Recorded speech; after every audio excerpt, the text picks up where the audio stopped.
Sa paglabas ni Clifford at Fred, agad silang sumalang sa interview ni Alexa at Mavi. Sila ay natanong kung sino ang nami-miss na housemate sa kapuso at kapamilya. Ayon kay Fred, sa kapamilya ay mamimiss niya si Miguel na sa day 1 pa lang ay pinakitaan na siya ng kabaitan. Is para sa akin po is si Miguel. Kasi nung pa lang, day 0, birthday ko, siya agad talaga yung lumapit sa akin para kausapin ako. At hanggang ngayon, siya talaga yung pinaka-close ko, katabi ko sa lahat, kumain, at sabay talaga kami nag-grow together. Nang kanyang nasabi kung sino sa kapuso, kinilig pa si Mavi dahil alam na niya.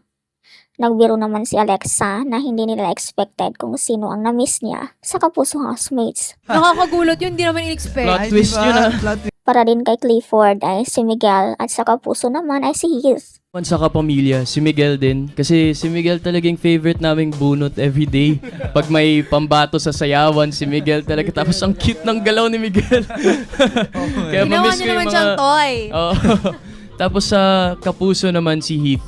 Kasi si Heath parang siyang little brother ko na I never had sa outside world. Kaya I really tried my best to take care of him bilang kuya sa bahay ni kuya. So, galingan nyo guys, Miguel. Ikaw, anong masasabi mo dito?